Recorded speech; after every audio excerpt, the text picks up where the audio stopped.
Time to keep it, it's time to keep it, it's time to keep it. It's the big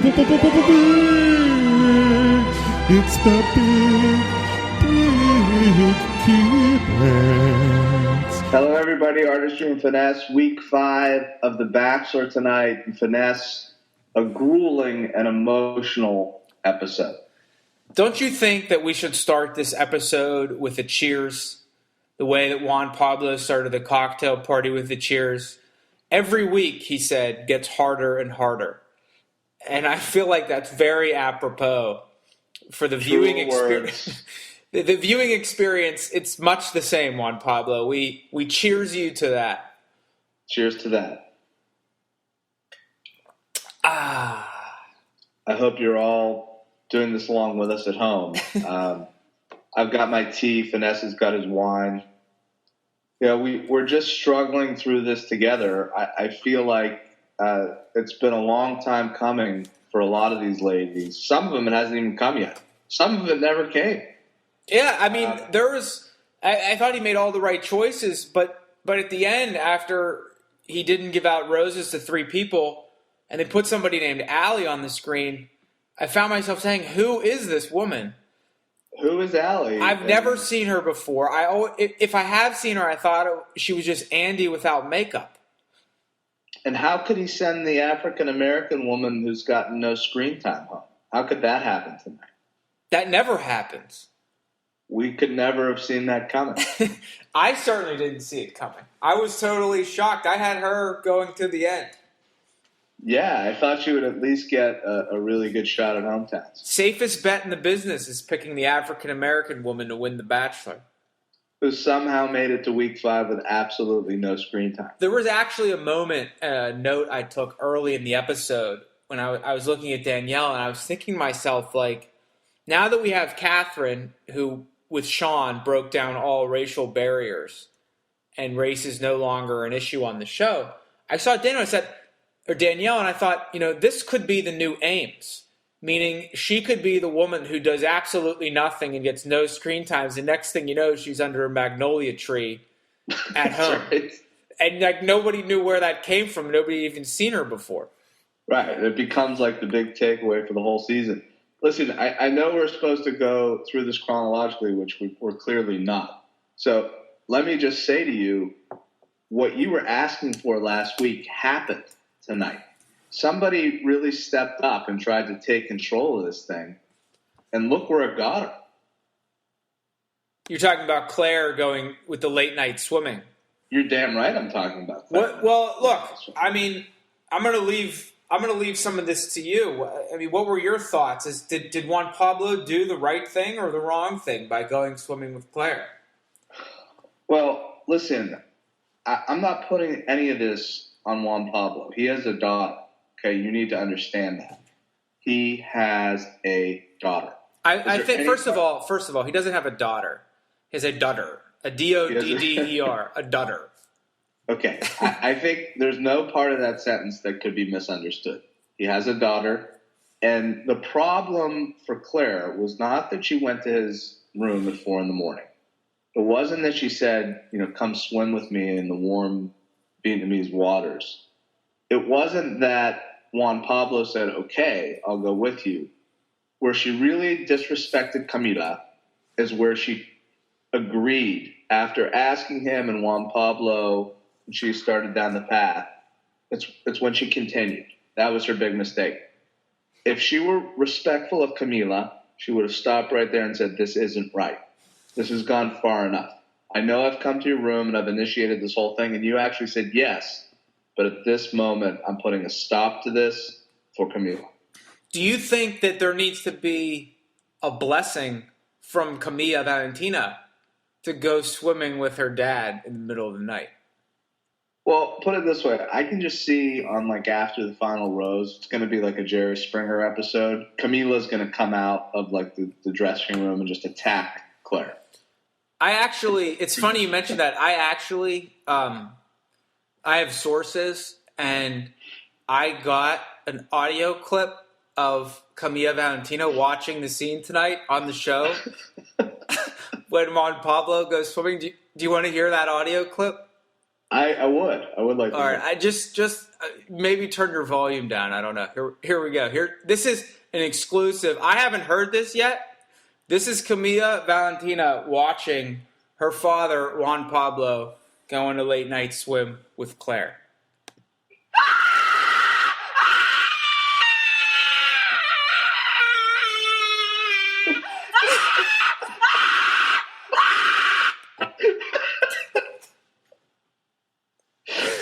I mean, oh man, that's so hard to listen to.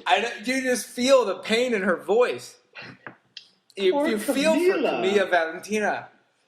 It's like you got to wonder. I mean, we've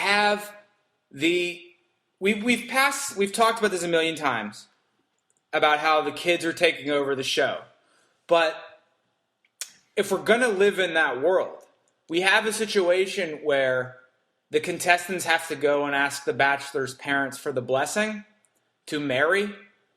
I mean, we're not far away from having to ask the children for their blessing to have sex with their parents. Listen, it's a confusing time. Everybody's confused by this. Juan Pablo, on his date with Renee, was clearly very confused because he says to himself, I'm not going to kiss this woman. I don't want to be that guy. I don't want her son to be like, is this my stepdad? What is he doing? And then I think as time went on, he realized, wait a minute, Ben is seeing me kiss like 18 other women. Isn't that worse? Isn't Ben going to be like, wait a minute, you're my stepdad and you kissed 18 other women and you didn't kiss my mom? And you're not visiting. Why aren't you visiting me? What's going on here? And I think, the contradiction finally struck Juan Pablo. And he realized what he had to do. He has to kiss everyone. But there was really a catch-22 during the date for Renee. I want to put myself in Renee's shoes for a second. I mean, she has to kiss him in order to make him Ben's father. But she can't make him Ben's father if she kisses him. Do you see where her dilemma is? Yeah, that is a dilemma. I'm wondering when Juan Pablo ultimately did kiss Renee. I know that Renee said that Ben would be cool with it, but do we have any sound of Ben watching Juan Pablo kiss Renee? Yeah, we actually do. Hold on. This is Ben listening to Juan Pablo kiss Renee.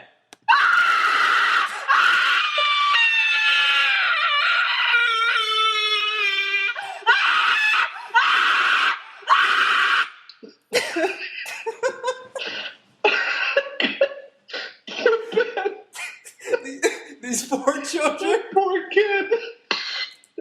It is what are you doing to these kids? It's very tough to be the child of a bachelor. I mean, I thank God every day that my parents never went on The Bachelor. That's just so hard. It's hard to hear something like that, and I mean, imagine for you being a father, it's even harder. Yeah, I really feel it. It chills me to the bone. Let's wrap up Renee's date with. I have one other thought on her date I want to share with you. Something I picked up, and again, this is why people come here for this type of stuff. They're walking around. They're on the walking around date. Everyone's very familiar with that, and I think the biggest warning sign for Renee about her chances of winning was that Juan Pablo never said during the walking around date, it will always be like this.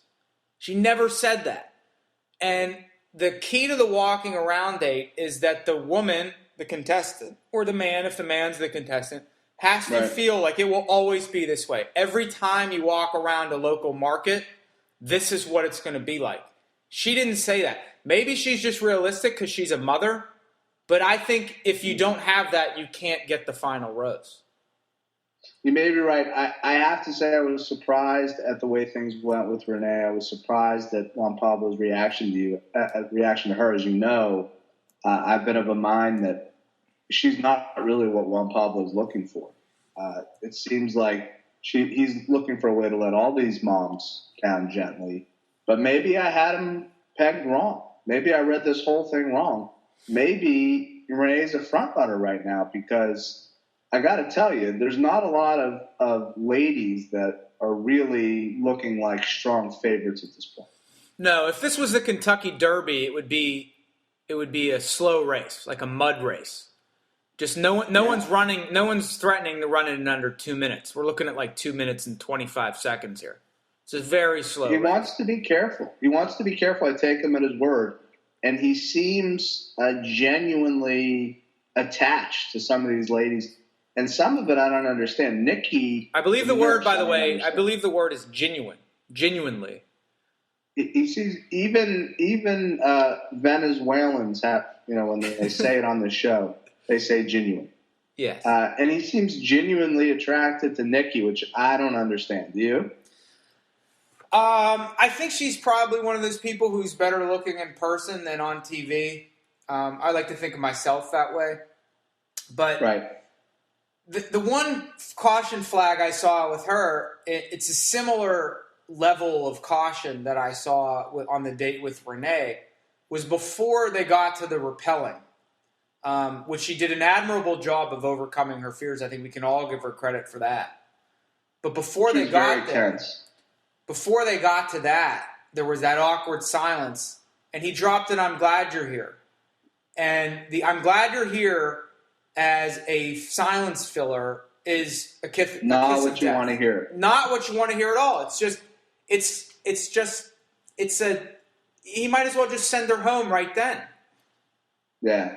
You want him to fill the silence with a kiss. That's right. The only way you want him to fill the silence. Exactly right. If you're filling "I'm glad you're here" and not lip smacking, I mean, right. just get up and go home. What do you think of, speaking of kissing, what do you think of Charlene's performance tonight? I think she was in sort of a weird position where she was like propping herself up on the sand, so she couldn't really call her shot. But she's very commanding with the kiss. Well, she came tonight with her back really ready to steal the show with that backless dress. I saw that.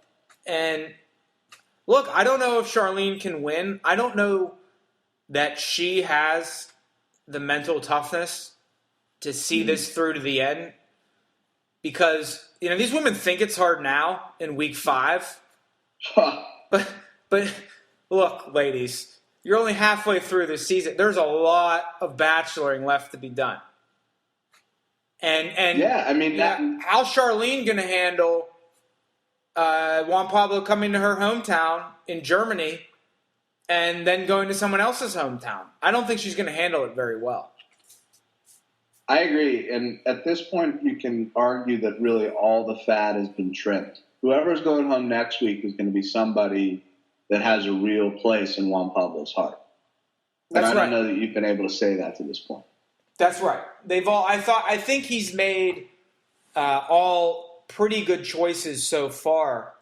The one person I'm a little surprised hasn't gotten more in the one-on-one romance department would be Kat. Now, she stole the show in that dance-off in Korea last week, but she was really low-key this week, I thought. And she's sort of getting, I think, more attractive by the week, but she's not getting any more of Juan Pablo's one-on-one time. Well, I think Juan Pablo knows what he has with Kat. He's got just really an enormous pair of breasts with Kat. And beyond that, I'm not sure there's that much more to it. But can you get to hometowns with an enormous pair of breasts? I don't think so. And that really calls to mind Andi's situation. Andi is playing the role of the supremely confused lady right now. Mm-hmm. She's confused about everything. At every turn, she's confused. It's not that confusing. I can tell you what each of these ladies has to offer. Juan Pablo. Kat, enormous pair of breasts. What else? Who else? What does Chelsea have to offer? Name a lady. Chelsea. She's bubbly. She's a good time. Charlene. She calls her shot. She got that back, too. She can offer him the back. She got a terrific back, and she calls her shot. Andi was very heavy, I thought, today with the at the end of the days. A lot of wrapping up her phraseology with "at the end of the day." Right. Like at one point she said, at the end of the day, I don't know why I'm here. Which is, I actually think, I think that should be your new sign up for this podcast. Yeah, what about mid-afternoon? How are you feeling? She actually also had a great line, every day, twice on Sunday, I want the one-on-one. Did you catch that? I did, yeah. It harkens back to our conversation last week. Do you really want the one-on-one? And I think for Andi, the answer is a resounding yes, every day and twice on Sunday. If she gets the one-on-one, don't you think she's sort of primed to make a push here because no one else is really taking the reins as the number one? Absolutely. I think these producers, you want to talk about it not being their first rodeo. This is a prime example. They're saving it, is what they're doing. We know what they're doing. So you think they might be burning out all they got from a Charlene or a Renee or a Chelsea and saving it up for like the emergence of Andi come week 6. There's a lot of misdirection. There's no question about that. Are you saying that you think Andi gets to the fantasy suite? I think Andi certainly gets the hometowns. Fantasy suite, I don't think. Well, it would be irresponsible for us to make predictions past hometowns because, as we know, anything can happen at hometowns. Yeah, we don't write checks that our bodies can't cash. Any other favorites? Who else do you see in hometowns right now? Well, I definitely Andi. I've always had a sort of a soft spot for Chelsea. I think Renee has really made a move this week. I like her for hometowns. And the fourth one, really, I couldn't even speculate at this point. Anything can happen in that spot. What about you? Well, I think the obvious candidate to go home next week would be Cassandra. Yeah. As we've talked about on the podcast before, I don't know that Juan Pablo is ready to raise Rodney Stuckey's baby. Yeah, that's one too many of Rodney Stuckey's children involved. I think Cassandra and Nikki are sort of maybe the next ones out, but I don't know. I mean, there's no favorite, which is why I think if Andi can make a move like Clare made this week, but know where the line is not to cross, like maybe what Clare should have done is go to Juan Pablo's condo and just take him outside and say thank you. And just call her shot, point at his lips, and just plant a wet one right on there, and go back. And that, Dianu, that would have been enough. Yeah, or even better, show your desire. Say, I'd like nothing more than to take you into this warm Vietnamese water and wrap my legs around you, but I respect Camilla, and I want to ultimately put on a pajama. Yes. Maybe they should put on their pajama together. That's right. There's a lot of different ways you could play it, but at the end of the day, you have to be respectful. At the end of the day, I don't know what I'm doing here. All right. Well, this was a good one, just in the sense that we made it through it. Thanks for joining us, everybody. At the end of the day, the big kids. Time to keep it's time to keep it's time to keep it. It's the big keep it. Tom and Kibbits with the big keep it. Ooh, big Kibbits. Big. It's the big Kibbits. Tom and Kibbits with the big Kibbits.